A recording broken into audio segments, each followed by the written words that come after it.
My talk today is going to be a very simple introduction. So I hope those of you who already know about Émilie de Châtelet, you will know a lot of this, but I thought to just do something more broad. So just an introduction. Émilie de Châtelet and Mary Somerville happened to be two of my own personal heroines who helped me. They were good inspirations for me when I was deciding to become a mathematician a long time ago when there weren't too many women doing it. We still have a shortfall, but anyway, so they are two of my heroines, and I want to just give you a bit of a background into what they did, which also means a bit of a background into Newton, because they were experts in their day on Newton's theory of gravity. And one of the things that's been very important for historians today is that their work provides a really interesting insight into the complex reception of Newton's theory. Today we take it for granted, we think Einstein did it better, and all of that, but really Newton was quite remarkable, as I hope to show today, and those women who were among the first, particularly Émilie de Châtelet, to appreciate just what the significance of his achievement was. So I know that when I was studying gravity, my field was Einstein's theory of gravity, so of course I knew a bit about Newton, but I didn't know about the history of how it took a long time to actually turn Newton's famous work into Newtonian science. It took a lot of generations to actually modernise it into the language we have today. So it was especially exciting for me to discover du Châtelet's work and to see how she and her colleagues grappled with some of the early controversies surrounding Newton's theory, because it was very revolutionary. I mean, I really had no idea it had been so controversial. And I think it's fascinating to study these controversies, because when you see the greatest minds of the age grappling with things we take for granted today, it shows just how difficult it really is to formulate from scratch useful ideas about the world, the physical world. So mostly I'll talk about gravity, but there were related problems, particularly about the nature of light, heat and energy. And du Châtelet and Mary Somerville each played a role in the debates around those issues, and I'll talk a bit on that today too. And I'll also give some brief biographical background for those who don't know anything about these amazing women, including du Châtelet's famous relationship with Voltaire, because I think that gives a human face to the study of science in those early days. It shows the prejudices of the time, both social and scientific, and the courage it required to overcome those prejudices in order to create new knowledge. So let me introduce these wonderful women. If I can get this working. No, I can't. I got it upside down. Sorry. I'm a sort of mathematician. I'm not a techno person. So this is Émilie on the left, Marquise de Châtelet, and on the right is Mary Somerville. The Marquise is posing with a compass and a book, so she's looking very studious. But in this particular portrait, Mary does not look so studious, but I've seen in Oxford University there's a wonderful self-portrait, and Mary was a very good painter, in which she portrayed herself as an intellectual woman. She's holding a quill and studying a book and dressing very casually. And I found this very interesting because du Châtelet also wrote about how when she decided to stop spending hours fussing about her appearance, and you can imagine with the wigs and the dresses and when you're an aristocrat, it would take hours to get ready. And she finally decided that a lot of that was a waste of time and she would just prefer to spend it studying. And so she decided that, she'd rather spend time reading and developing her mind. And I think that for her, we would call that a feminist act. I don't know whether she would have, but I think in hindsight we would. because women were not supposed to have a public life of the mind in those days. They weren't allowed to attend elite schools, if much schooling at all, and they certainly weren't allowed to go to university, and most girls received just a very elementary education. But du Châtelet was lucky enough to have had a governess who gave her a good grounding in Latin and the classics, but she didn't get the chance to study much maths and science until she was about 25 years old. She'd been born into the aristocracy, as I mentioned. Her father was the chief of protocol for Louis XIV, and she spent much of her childhood here at number 12, Place Royale, which many of you will have been to, in the now Place de Bourges. So it was a very privileged background, even though she didn't get much maths and science. She was married off, in fact, at 18, as aristocratic women usually were, in an arranged marriage to someone she didn't know, the Marquis de Châtelet. But luckily, he turned out to be a very decent man. And so for about 7 years, she happily played the role of aristocratic wife and mother. But then when she was about 25, she met a group of intellectuals who reawakened her own love of study. And she later described her amazement when these people of letters, as she called them, actually took notice of her and wanted to hear what she had to say. And she said later that it was only then that she began to see herself as a thinking creature. She said before then, she had allowed her time to be wasted by superficial society life because that was all I had felt myself born for. That was what women were expected to do, especially aristocratic women. So she was very direct later when writing about the lack of education for women. She said, "If I were king, I would reform an abuse that effectively cuts back half of humanity. I would have women participate in all human rights, and above all, those of the mind." She wrote about her intellectual reawakening in the preface to her first original work of scholarship, her fascinating French translation and reworking of Bernard Mandeville's Fable of the Bees. And some of you may already be studying this. It's one of the Petersburg manuscripts. And I think in many ways its ideas on honour, shame and ethics are still interesting today. When the writer Françoise de Graffigny visited du Châtelet and read her manuscript of Fable of the Bees, she wrote to a friend, "What a woman she is! How small I am compared with her. If I were diminished physically in proportion, I'd be able to escape through the keyhole. But how many centuries does it take to produce a woman like her?" Du Châtelet had to improve her English to complete her Fable of the Bees, but it was learning mathematics and physics in order to study Newton that she found the most challenging. At the age of 26, she took on a tutor, famous Pierre-Louis Maupertuis, but her lessons seem to have been at a quite elementary level, about today's 14 or 15-year-olds, maybe. So she had a long way to go before she could understand Newton.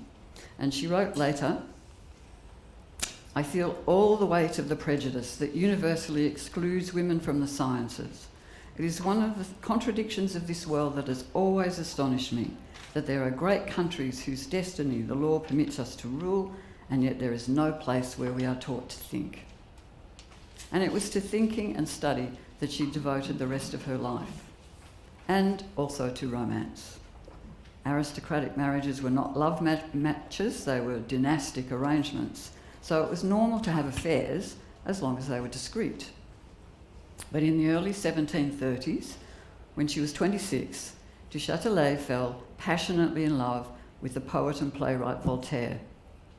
And he's a fascinating character too, a free spirit who challenged the conventions of his time. And he's famous for his wicked satires, but also, like du Châtelet, he became a powerful advocate for Newton's new mathematical science. It may seem surprising, it certainly did to me when I first came upon it, that a writer like Voltaire and a self-taught marquise like Émilie would actually be interested in Newton's theory, but it just goes to show how excitingly revolutionary it was. His theory of gravity was the first comprehensive, predictive, explanatory scientific theory in history. And it was the highlight of his 500-page Mathematical Principles of Natural Philosophy, or Principia for short, because he wrote it in Latin.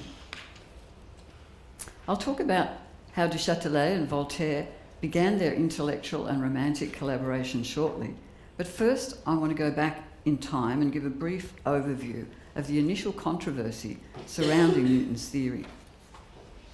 When Principia was first published in 1687, the generally accepted theory explaining the mysterious motion of the planets through the sky was the Aristotelian Cartesian one, in which the universe was supposedly filled with great swirling whirlpools of invisible but material matter called ether. And it was believed that these whirlpools and their vortices physically dragged the planets in their orbits. The only evidence for this hypothesis was the fact that the planets did move around, stars did appear to move, although not everybody realised they moved around the sun. But it wasn't enough to be proven just on that fact. It was just a conjecture. And so Newton turned that way of doing science upside down. He decided to focus on quantifiable, observable physical effects rather than hypothetical causes. And one of du Châtelet's greatest achievements was her French translation of Principia. And she also added a commentary. And in the commentary, she gave an excellent, detailed summary of the extraordinary way Newton constructed his theory. First, he defined the concept of force, which he said was whatever it took to change an object's quantity of motion, or what we call today momentum. And to gain insight into the particular force that was driving planetary motion, he began with Kepler's empirical second law, that in their orbits around the sun, each planet traces out equal areas in equal times. And that law was also known to apply to the satellites of Jupiter and Saturn. So he knew he used that definition to define the nature of force, of a centripetal force. That's one that goes around a centre of force. And then so du Châtelet then explained that the next step was to use Kepler's third law about the relationship between orbital times and distances to show that for a centripetal force to actually move a moon in an approximately circular orbit, it must obey the inverse square law, which is that the force quickly gets weaker the further away from the source you go. But Kepler's first law, as many of you know, showed that the planets moved in elliptical orbits, not circular ones like the moon's. So Newton proved purely mathematically that if you have an elliptical orbit, then it must be moving under an inverse square force. And he showed that this was an if and only if result. The only closed orbits moving under that kind of force, inverse square centripetal force, are circles and ellipses. So du Châtelet explained that Newton then worked out the numerical value of the centripetal force acting on the moon, because it was easier to do. He already had a formula for centripetal force in circular motion, and he compared that with the gravitational force, as though the moon were falling to the Earth. And he used Galileo. He knew about Galileo's experimental results. So he compared his calculation for the centripetal circular force, and he compared it with the gravitational force, and he found that they were pretty much the same, given the rough estimate that he had available to him for the distance to the moon. So he assumed that as his model, and he proposed by induction that all bodies in the universe must have gravity, the same type that is here on Earth, and that the force of mutual gravitational attraction was entirely sufficient to explain why moons move around planets and planets move around suns. The sun, or suns. Yeah, he probably didn't think about suns then, but we do. So, in other words, the key thing was that he'd explained the mystery of celestial motion using a known force, or a known phenomenon, gravity. He didn't need to assume some abstract, ethereal substance that no one could see or detect, and imagine some strange whirlpool that had somehow been set in motion but no one knew how. Now, some of you may know that not all of Newton's mathematical proofs were completely rigorous, but the key thing is the astonishing novelty, complexity, and relatively speaking, the unprecedented rigour of Newton's construction of his theory of gravity. No one had ever done anything like this before. And the key thing, because Newton did quantitative, it was all quantitative, he could then use his results, he had his formulae, so he could make predictions. And then that's the way to test whether his model works. And one of the first, most popular and well-known predictions, confirmations rather, was the prediction of what we call Halley's Comet, because actually Newton's friend Halley was the first one to use Newton's work to calculate the trajectory of a comet that they'd seen its positions at different times over different years, and he assumed it was the same one. So he was able to use Newton's law to predict when it would next return. And it was supposed to come in 1759. And du Châtelet had looked forward to this test. She thought it would be a great moment for the partisans of Newton if it came on time. And her friend Clairaut did a lot to tweak the calculations and make them even more accurate. But sadly, she didn't live to see that.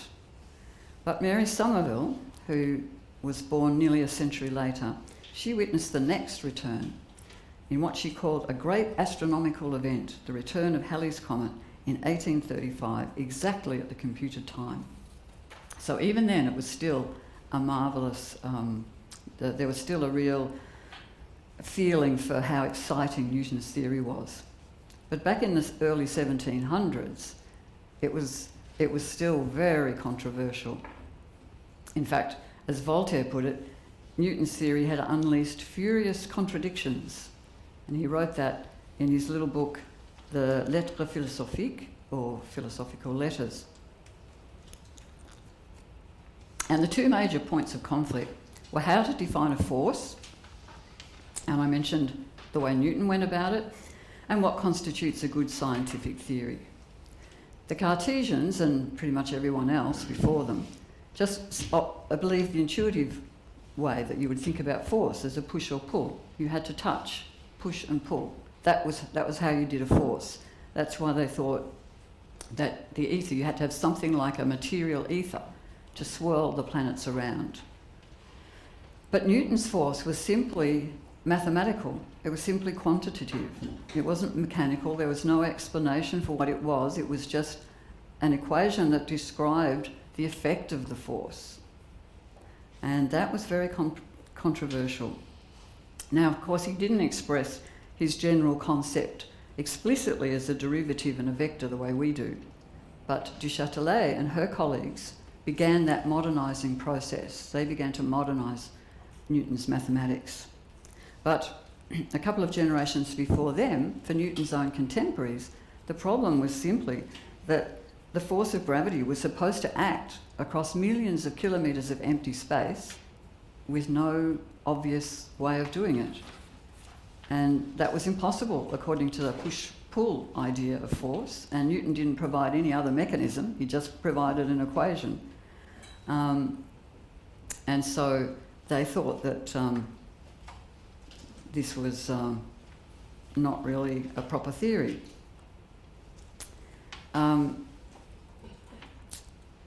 As I said, today, of course, we have gone a bit further, and we think that the curvature of space-time is what actually is the mechanism, but even that is mathematical. Whereas what they were looking for in the early 18th century was something particularly mechanical, not mathematical analogies. That was the new thing, to actually have a theory. And Newton himself wished he could find a cause of gravity. He said, I have not been able to do this, but it's enough that I have found an equation that describes the effect of the force. And he said that was more important than introducing any speculative hypothesis about what might have caused it. And some of you will know that modern historians and philosophers of science have written hundreds of papers challenging Newton's account of the way he constructed his theory, and particularly the fact that he said he didn't use hypotheses. And this was one of the debates that was raging into Châtelet's time. And in her book, Institutions de Physique, or Foundations of Physics, she helped to clarify the role that hypotheses must play in the preliminary constructions of physical theory. She showed that when you're developing a theory, of course you take hypotheses, you bounce them around, you look for the right one, the right hypothesis. She talked about good and bad hypotheses, and you find the one that will be based on enough empirical evidence to make it a good likelihood of yielding some proper result, and then you write it quantitatively so that you can make predictions and test it. And if you can do that, you can have a testable, falsifiable theory. That's the new thing. And she came very close to that wording, that's modern wording, that falsifiable, but she had that idea that you had to be able to understand the idea of how you used hypotheses and how you used quantification and empiricism, and she put that together in a way that was really innovative at that time. So, by contrast, back in Newton's own day, his colleagues, particularly Leibniz and Huygens, they knew that his mathematics was brilliant, they agreed with that, but they didn't like his mathematical force because it had to act across millions of kilometres of empty space with no apparent mechanism. And so they thought that that was a mystical concept. It was too mystical to count as a theory. So that's part of the controversies that were going on. What is a theory? We take it for granted today that Newton's basis is the gold standard. And as I said, Émilie in her Institutions helped to get that modern way that we talk about it now. But Newton's own contemporaries thought what he was doing was brilliant mathematically, but had no real basis in physics. It was mystical.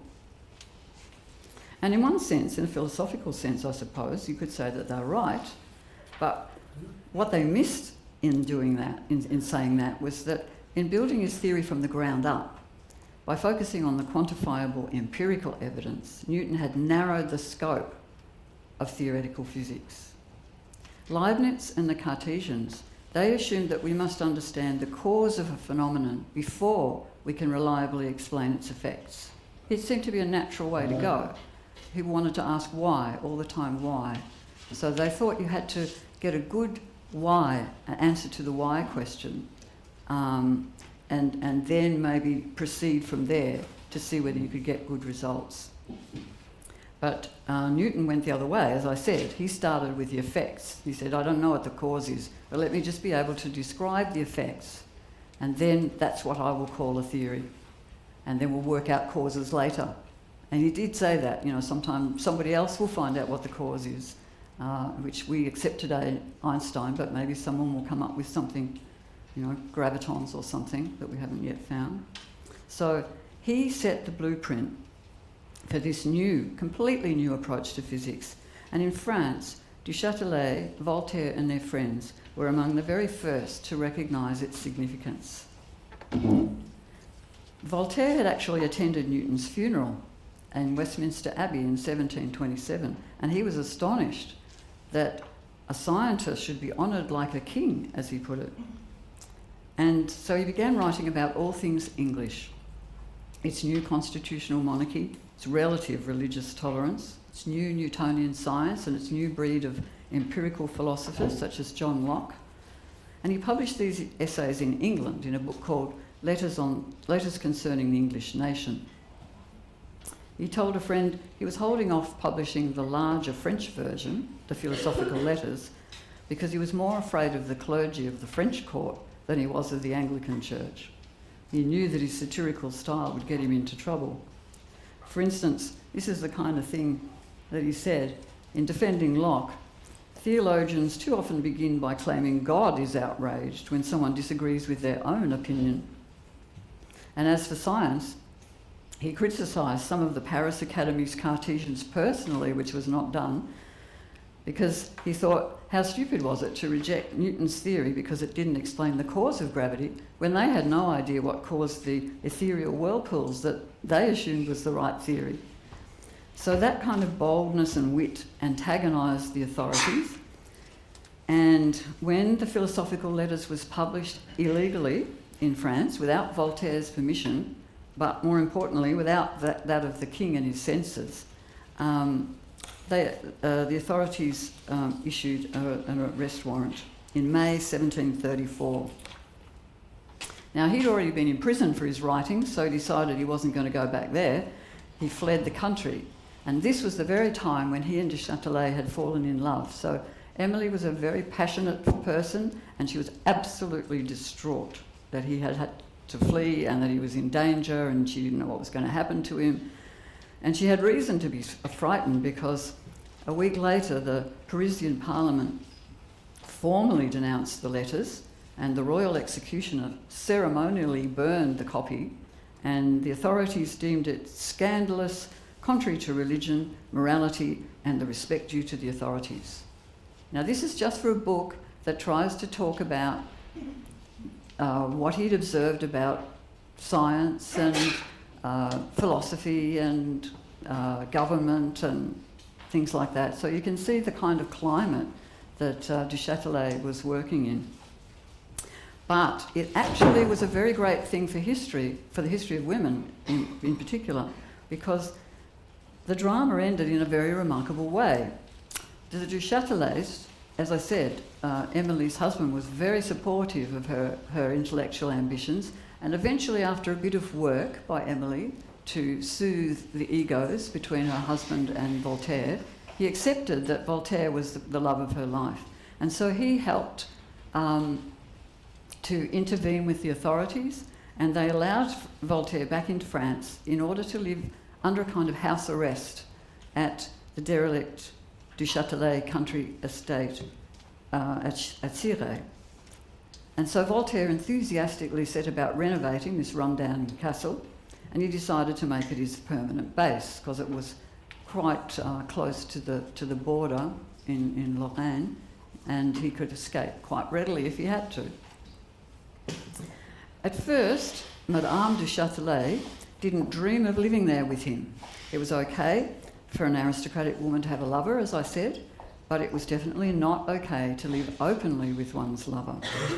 But in the end, she made the courageous decision to abandon respectable city life and go and live in Châtelet with her lover. And so this is the way that one of the most fascinating intellectual and emotional collaborations in history began, because Émilie and Voltaire set about turning their chateau into an informal academy. Émilie had said, because that's another thing, that women were not allowed to travel without their husband's permission, and as I said, they weren't allowed to to go to university or join any of the academies. So Émilie said, right, I'll bring them all here. So they created their own informal academy, and they studied, hosted salons, and wrote books. And it was here that du Châtelet wrote her Fable of the Bees, and she also helped Voltaire to write a serious popularisation of Newton's work called Elements of Newton's Philosophy. And even that had trouble with the censors, apparently for religious reasons. For example, Newton claimed that gravity is universal, as I said, that every material body in the universe can exert a gravitational force on other material bodies. And that was not proved in the laboratory for another 100 years. So in the meantime, some religious authorities feared that this kind of disembodied gravitational force acting across the vacuum of space would be claimed as some sort of materialist substitute for God. And even Leibniz, who was one of the finest intellects of the age, had argued against the existence of the interplanetary vacuum, because he thought that an all-powerful God would always choose to create something rather than nothing. Maybe the quantum theorists might prove him right with the quantum vacuum, but on the grander scale, we still say there's the interplanetary vacuum. Newton himself said he had no intention of invoking materialism. He kept on repeating, every time he'd get some criticism, he'd say, I'm just writing down equations, I'm not saying anything about religion, I'm not saying anything about materialism, this is just an equation. And in hindsight, it's really amazing how long it took philosophers to understand Newton's new mathematical paradigm. And so with de Châtelet's mathematical help, because she was a much better mathematician than Voltaire, they wrote this book to try and dispel some of the confusion around the theory. Another project at Châtelet involved an exploration of the nature of light and heat, which was the topic of an Academy of Sciences essay competition that Voltaire planned to enter. The topic was fire, because they assumed that fire covered everything: heat, energy, light. And he and de Châtelet had a state-of-the-art laboratory, and they repeated a lot of Newton's brilliant optical experiments that he described in his Optics, including those that showed white light is actually made up of the spectrum of colours. But not even Newton knew what light was actually made of, although for various logical reasons he thought it was made of tiny material particles. And Voltaire assumed that heat too was made of particles, because heat, fire, light were all considered the same. So he spent huge amounts of money heating huge amounts of metal and weighing them before and after heating to see if he can detect the mass of the heat particles. And he did this for months with Émilie's help, and he didn't get any consistent results. So du Châtelet began to believe that heat and light had no weight at all. But Voltaire was so passionately Newtonian. If Newtonian believed that light was in particles, then heat must be in particles, and he was a Newtonian, so he was going to find the weight of the heat particles. So he wouldn't listen to her arguments. But her arguments were quite ingenious. She said, for example, well, if light had weight, surely its impact on hitting our eyes would feel like a cannonball, because it might be very small, but it's coming so fast. And she actually did the calculation. She said, well, let's suppose it's, one, I've forgotten, millionth of a cannonball, but it's travelling so fast that, we should be knocked over every time a light particle hits our eyes. So she decided that she'd enter the competition in secret. She didn't want to hurt Voltaire's feelings, so she didn't tell him about it.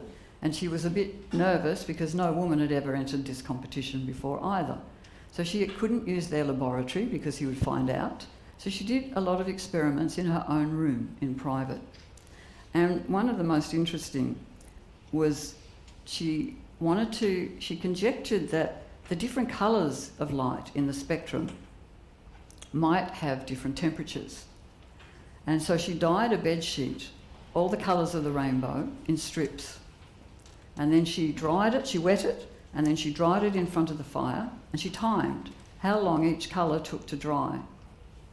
And she found that violet dried the fastest, and so on in order through the spectrum, with red taking the longest to dry. And she made a few conjectures about why this might be. But you can always test this yourself if you're hanging two t-shirts of the same colour, same kind of material, one black, one white. You hang it out in the sun, the black one dries quicker. And of course we know now that black absorbs all the colours of the spectrum, so it absorbs more heat. And so and white reflects it away, so it takes longer to dry. So Émilie's violet cloth had reflected away the violet, that's why it looks violet, and violet was a cooler colour, the coolest colour, and it absorbed the warmest colours. Now the idea that the different colours of the spectrum have different temperatures wasn't proved for many more decades. So that's another one of Émilie's innovative ideas. So her essay on heat and light was original and creative. She didn't win the competition, and neither did Voltaire, but they were runners-up. And so their essays were published in the Proceedings of the Academy of Sciences, and so Châtelet became the first woman to have a scientific paper published in this prestigious journal. How am I going for time? Okay? Yeah?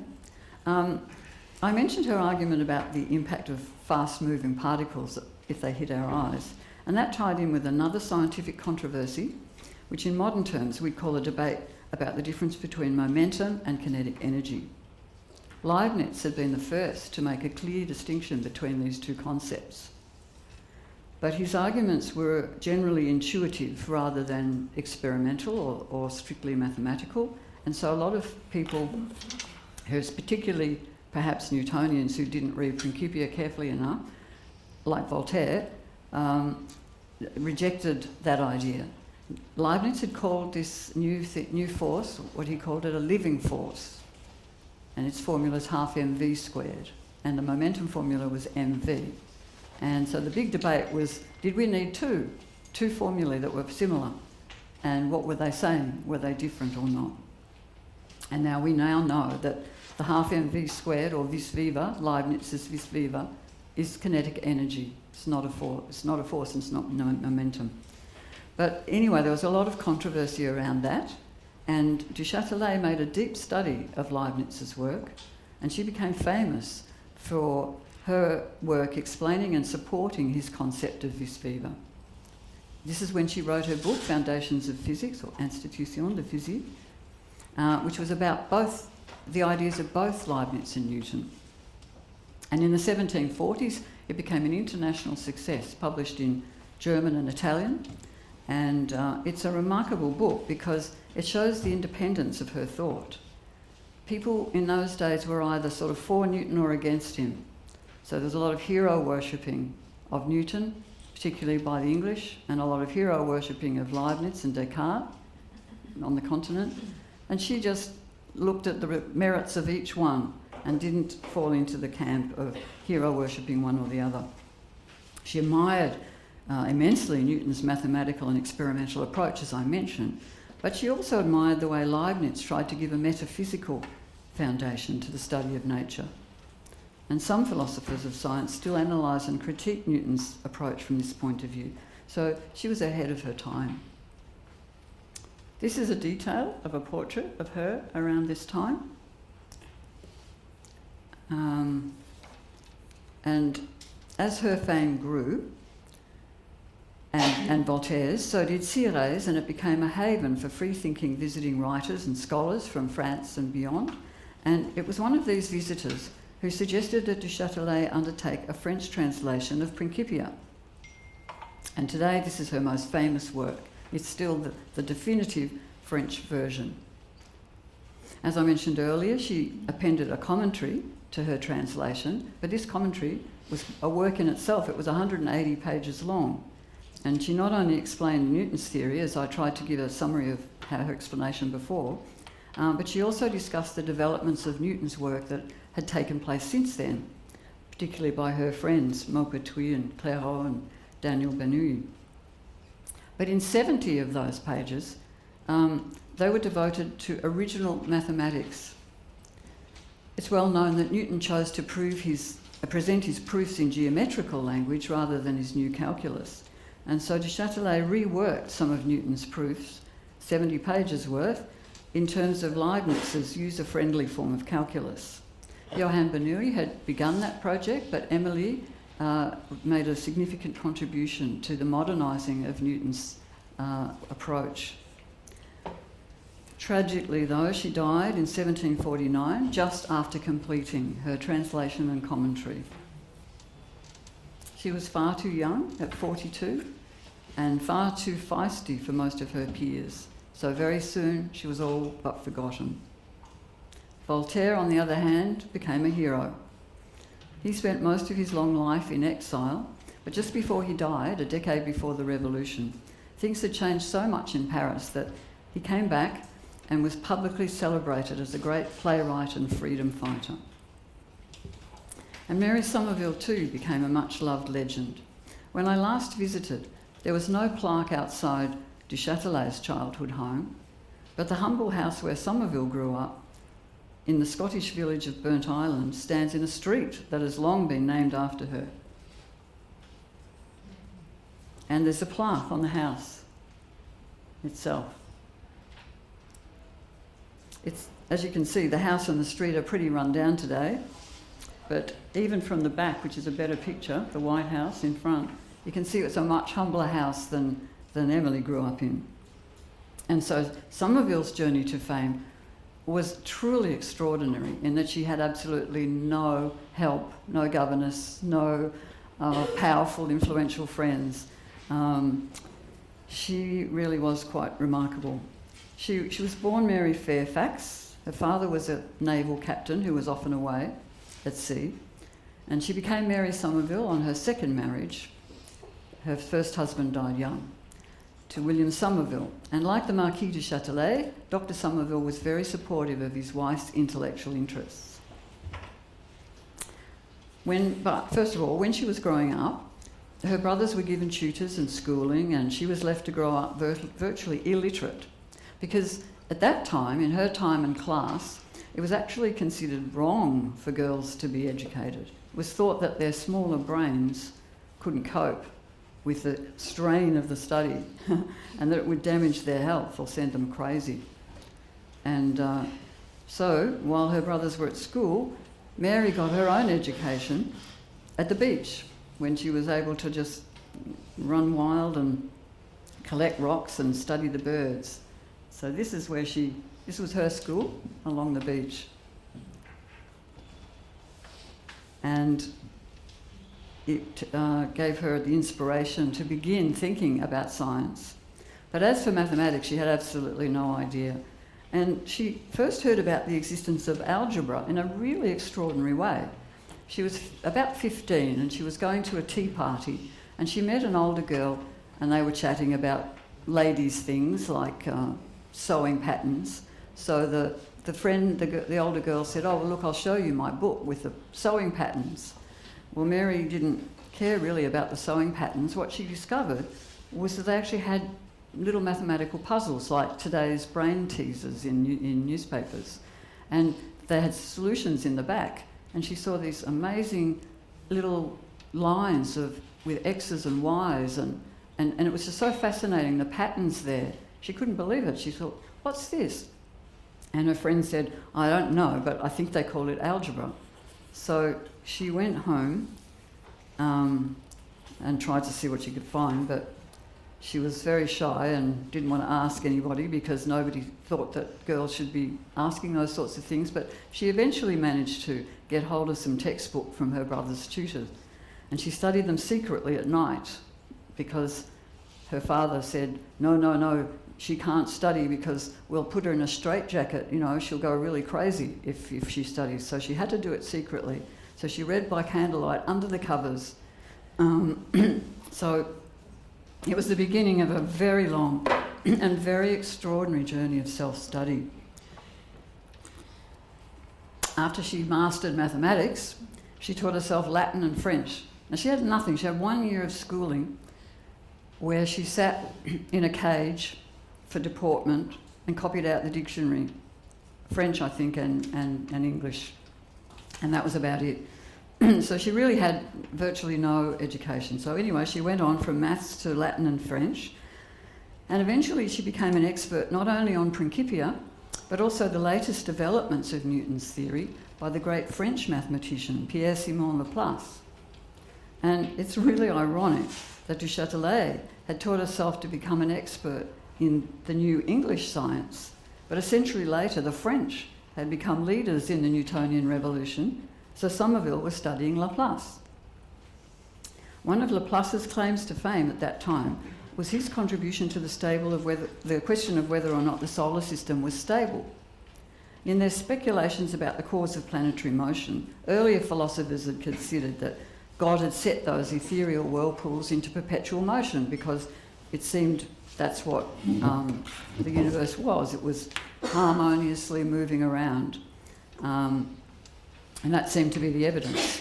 But interestingly, those philosophers also thought it would be self-evident that God would want to do that. But Newton had argued differently.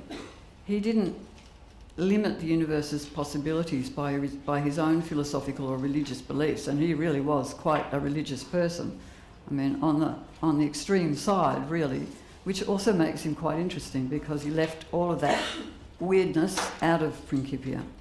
So he followed the logical consequences of his theory, and one of those consequences was that each planet's perfect Keplerian elliptical orbit would be distorted by the gravity of any nearby moons or planets or comets that came by, particularly strong for Jupiter and Saturn, which were very large planets, and when they came closest in their orbit, the perturbations were noticeable even at that time. And so it was very concerning. People thought, Newton's theory is wrong because, they're not perfect ellipses. And Newton had not really followed that through except to acknowledge that these perturbations would exist and that the universe would eventually become unstable. And this famously led Leibniz to accuse Newton of expecting God to act like a watchmaker who needed to wind up his watch. Now, to be fair to Leibniz, Newton did assume that God would have to intervene when the solar system became too rickety, and du Châtelet was one of those who'd been uncomfortable with this appeal to divine intervention. She thought, this may be an area where his science isn't quite as scientific as we would like. But, to be fair to Newton, his appeal to God was just a speculative statement at the back of his book on optics. He didn't bring God into Principia in that way. So, that's where it was left in Émilie's time. Well, Newton may have been bringing God in, there may be instability, what's going on? So Laplace meticulously applied Newton's law of gravity to each planet and each body separately. So added up all the perturbations from everything. So you've got the ellipse around the sun, and then you've got another application, say from Saturn and Jupiter, Saturn's moons and Jupiter, and he added all those up. Took years of calculation. And he eventually found that the mutual perturbations of the various orbits do increase and decrease over the centuries, but they do so within such narrow limits that overall the system remains stable. Now today we know about chaos theory, so things are a bit more complicated than that on a smaller scale, and it does appear that the solar system is inherently unstable. But current models suggest we're unlikely to see any disastrous planetary collisions in the sun's lifetime, so we won't need to worry about that. But at the beginning of the 19th century, the use of Newton's law alone to show the long-term stability of the solar system was justly hailed as a great victory for the theory of gravity and for Laplace. Somerville actually met Laplace because she had been studying his work, and word got round that he was this self-taught woman who knew all about Laplace and nobody else did.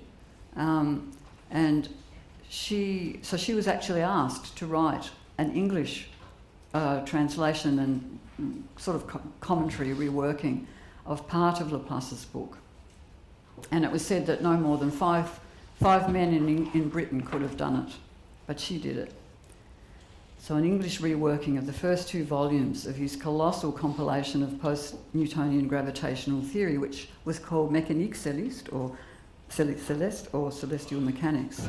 Now her book was The Mechanism of the Heavens, was used as an advanced textbook at Cambridge for the next century.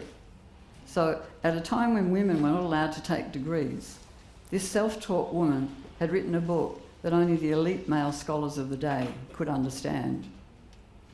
Her next book, on the connection of the physical sciences, was aimed at the educated lay reader as well as specialists, and it became a bestseller. It too was translated into German and Italian.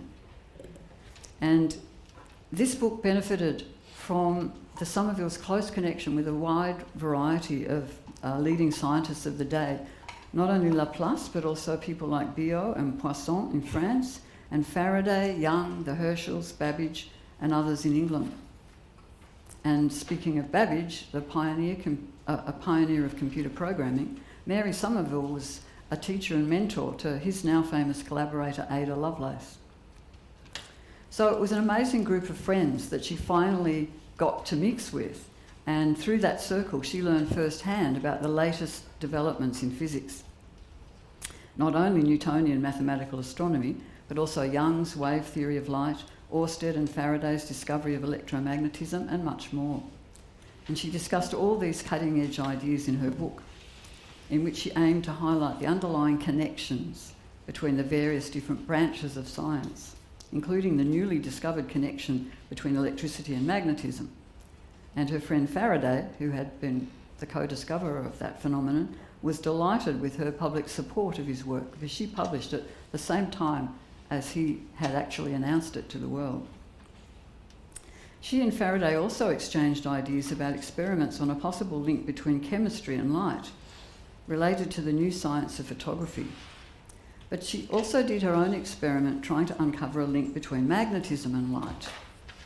So this was an exciting time when all these kinds of connections between different phenomena were suspected but not yet proven. And Mary Somerville actually had 3 papers published in the Proceedings of the Royal Society. Ultimately, her results proved either insignificant or incorrect, but at the time they were interesting to other researchers and helped in the process of making new knowledge. So she and Caroline Herschel, who is the German astronomer who lived in England, and she had discovered comets and forgotten what else, but she was a very famous astronomer. Together, they were the first 2 women to have papers published in the Proceedings of the Royal Society in London. Nearly done? Yeah, okay, that will do. Sorry, I hate to interrupt. I think everyone's listening very intently, but we're out of time. Right, yeah. Well, I'm nearly there, but that's the point. Both she and Émilie were leaders in the science of their age at a time when women were not allowed to be educated. Sadly, Émilie's story was she died too young and she was not appreciated properly. But Mary, however, did. She had a long life and she achieved fame in her own time. So she has a happy story, which is a good place to end. Yeah. Okay, so thank you.